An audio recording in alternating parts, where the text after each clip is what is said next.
আসসালামু আলাইকুম রহমতুল্লাহ বারকাত।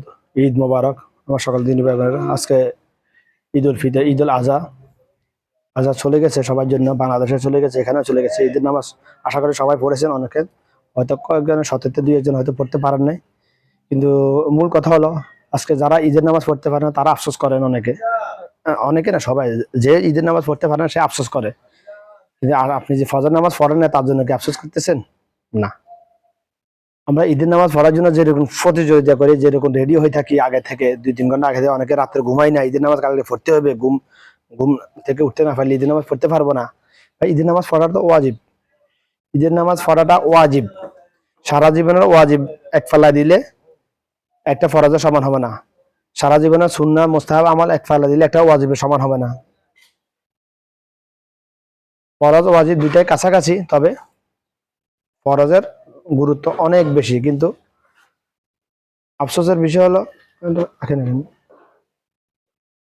কিন্তু মূল কথা হলো আমরা ঈদের নামাজ পড়তে পারলে মুসলমানরা, যারা মুসলমান দাবি করে, যারা গোস্ত খাওয়ার জন্য মুসলমান, এই যে ছাগল ছাগল এটা এটা এটা করে জবাই করবে ইনশাল্লাহ আজকে। এটা কোরবানি, কোরবানি হিসাবে, গোস্ত খাওয়ার জন্য না।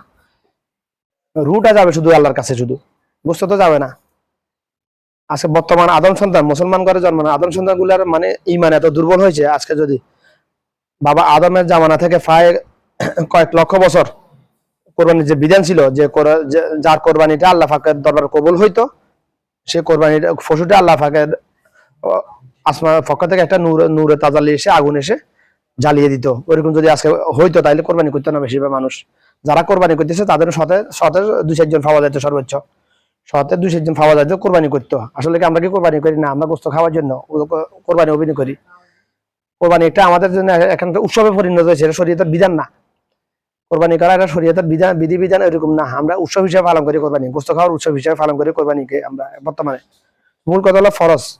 সারা জীবনে ওয়াজিব সবগুলো এক ফেলা দিলে একটা ফরজের সমান হবে না। সারা জীবনে সুন্নাহ সবগুলো এক ফেলা দিলে একটা ওয়াজিবের সমান হবে না। তো আমরা কি এগুলো গুরুত্ব দিতেছি না? নামাজ নামাজ আমার রাসূল সাল্লাল্লাহু আলাইহি ওয়াসাল্লাম, যার নামাজ নাই তার ইমান নাই, যার নামাজ নাই তার ইমান নাই। আমার রাসূল সাল্লাল্লাহু আলাইহি ওয়াসাল্লামের জীবনের মৃত্যুর কয়েক মিনিট পূর্বে সর্বশেষ কথা ছিল নামাজ নামাজ নামাজ। আমার উম্মতরা তোমরা নামাজ ছাড়বে না, তোমার নামাজ ছাড়বে না। যখন মালাকুল মউত আসছে, আসার কিছুক্ষণ পূর্বে মাথাটা উঠাতে পারতেছে না, আমাদের আয়েশা সিদ্দিকার মাথাটা উপর দিয়ে উঠে উনি মসজিদের ভিতর দেখতেছেন।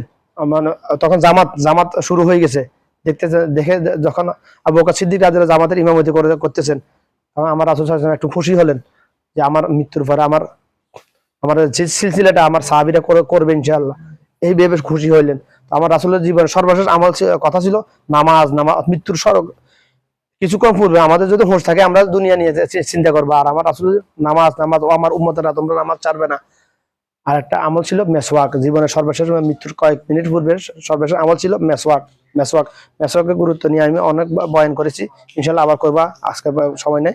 আশা করি আমরা আজকের মূল বক্তব্য কথা হলো আমার নামাজ। আমার যার নামাজ নেই তার ইমান নেই, কথাটা আমার না, কথাটা আমার রাসূলের, কথাটা সকল সাহাবীদের, কথাটা আল্লামা দেলাওয়ার হোসেন সাঈদীর। আজ থেকে 25 বছর আগে যখন আমি শুনেছি ওনার মুখে, 100% কথাটার উপর ইমান এনেছি। নামাজ না না পড়লে তো ইমান নাই, তাহলে আমি মুসলমান কিভাবে দাবি করি? আজকে আমরা মুসলমানরা মনে করি মা বাপ মুসলমান, আমি মুসলমান থেকে আমি কি হিন্দু কাফের? না না, হিন্দুর ঘরে জন্ম নিলে তো সে হিন্দু হয় না।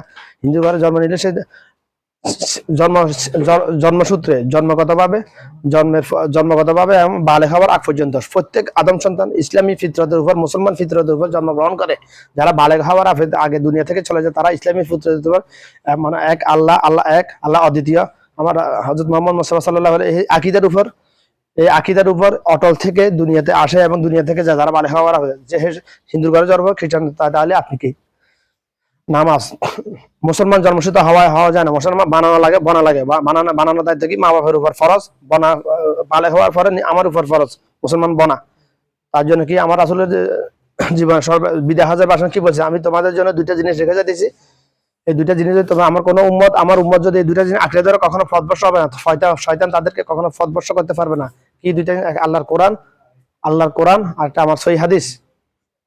আমার রাসূল বলছে শুধু হাদিস, আর আমাদেরকে বলতে হবে সহিহ হাদিস। কারণ পৃথিবীতে জাল হাদিসের ছড়াছড়ি, যার হাদিস কারা ঢুকাইছে সহিহ হাদিসের সাথে? ধর্ম ব্যবসায়ী, আলেম নামের জাহেলরা, ইহুদি নাসারাদের দুনিয়ার লোভে পরে ইহুদি নাসারারা টাকা পয়সা টাকা দিয়ে ছাপাখানায় টাকা দিয়ে হাদিসগুলা ঢুকাইছে, জাল হাদিসগুলা। আজকে কোরআনও বিকৃত করা হয়েছে, এরকমও আছে অনেক কোরআন আয়াত, যারা হাফেজ না তারা ধরতে পারবে না এটা। কোরআনও এমন কোরআন আছে যেগুলো আয়াতগুলো বিকৃত করা হয়েছে, জবরদস্ত বিকৃত করে ছাপানো হয়েছে, এরকম কোরআনও আছে। এগুলা করে পৃথিবীর কোনো ইহুদি কাফের সরাসরি মুসলমানের ক্ষমতা ক্ষতি করার কোনো সাহস নাই। এবং কিভাবে করে? মুনাফিকদেরকে হাত করে। মুনাফিক কোথায় জন্ম হয়? মুসলমান মা বাবার ঘরে জন্ম হয় মুনাফিক। কাফের ঘরে জন্ম হয়, তুই তো কাফের, তুই হিন্দু মানি তো কাফের, খ্রিস্টান মানি তো তুই কাফের, হাতে মুনাফিক বলে লাভ কি? মুনাফিকের অপমান করে লাভ কি? আর মুনাফিক জান ইন্নাল মুনাফিকিনা ফি নারে জাহান্নাম, মুনাফিকের স্থান নিশ্চয়ই, মুনাফিক স্থান জাহান্নামের নিম্ন স্তরে। কোন কাফের ইহুদি কাফের স্থান জাহান্নামের নিম্ন স্তরে। এবং কোন যারা কাফের, যারা ইহুদি কাফের, তারা সরাসরি বিনা হিসাবে জাহান্নামে যাবে শয়তানের নেয়া, এটা সত্য, এটা সহিহ, কোরআনে আছে, হাদিসও আছে। কিন্তু মুনাফিকের ওরা জাহান্নামের নিম্ন স্তরে, এরকম হাদিস না, জাল হাদিস নয়। মুনাফিকের স্থান জাহান্নামের নিম্ন স্তরে। মুনাফিকের জন্ম হয় মুসলমানের ঘরে। মুনাফিকের চিহ্ন তিনটি, ইন্নাল মুনাফিকিনা ফি সালাসা নিশানা, যখন কথা বলবে মিথ্যা কথা বলবে, কার সাথে ওয়াদা করলে ওয়াদা ভঙ্গ করবে, তার সাথে কোনো তার কাছে কোনো আমানত থাকলে আমানতের খিয়ানত করবে। এই তিনটা নিশানার মধ্যে একটা নিশানা নাই, এরকম একটা আদম সন্তান যদি আপনাদের জানা থাকে আমাকে দেখাবেন। আমি বলছি শতকরা বর্তমান যুগে একটা মোমেন, শতকরা সতীর্থে শতকরা 97% মুনাফিক। মুনাফিকের জন্ম হয় মুসলমানের ঘরে, মুসলমান মা বাবার ঘরে, মুসলমান মায়ের পেট থেকে জন্ম হয় মুনাফিকের। আমার রাসূলের পিছনে নামাজ পড়ে যদি মুনাফিক হইতে পারে, যে রাসূলকে স্বপ্নে দেখলে তার উপর জান্নাত ওয়াজিব হয়ে যায়, তার জন্য রাসূলের শাফায়াত ওয়াজিব হয়ে যায়, সেই রাসূলকে সরাসরি দেখার পরে যদি মুনাফিক থাকতে পারে। আর বর্তমান যুগে মুনাফিক বলতেছি আমি, এটা তো আমি বলতেছি, আমার রাসূল বলে গেছে ভাই। আমার সাথে ফাইট করতে না আসে, আমার রাসূলকে যাই জিজ্ঞাসা করা যায়। বাস, সর্বশেষ কথা হলো নামাজ। নামাজ ছাড়বে, যার নামাজ নাই তার ঈমান নাই। আমরা মুসলমানরা মনে করি নামাজ, আমার মুসলমানের করে অনেক মুনাফিক মনে করে, এটা মনে করলে মুনাফিকই। যদি এটা অবিশ্বাস করে যে আমি মানি না, নামাজ পড়লে ঈমান চলে যায়, এটা মানি না, তাহলে সে কাফের। সে তো কাফের, সে তার দুনিয়াতে থাকার অধিকার নাই, তার শরীয়তে আল্লাহর বিধান, এটা তার দুনিয়াতে থাকার ইসলামে কোনো শরীয়তের বিধান অস্বীকার করলে তার দুনিয়াতে থাকা হারাম হয়ে যায়। দুনিয়াতে থাকা হারাম হারাম হারাম।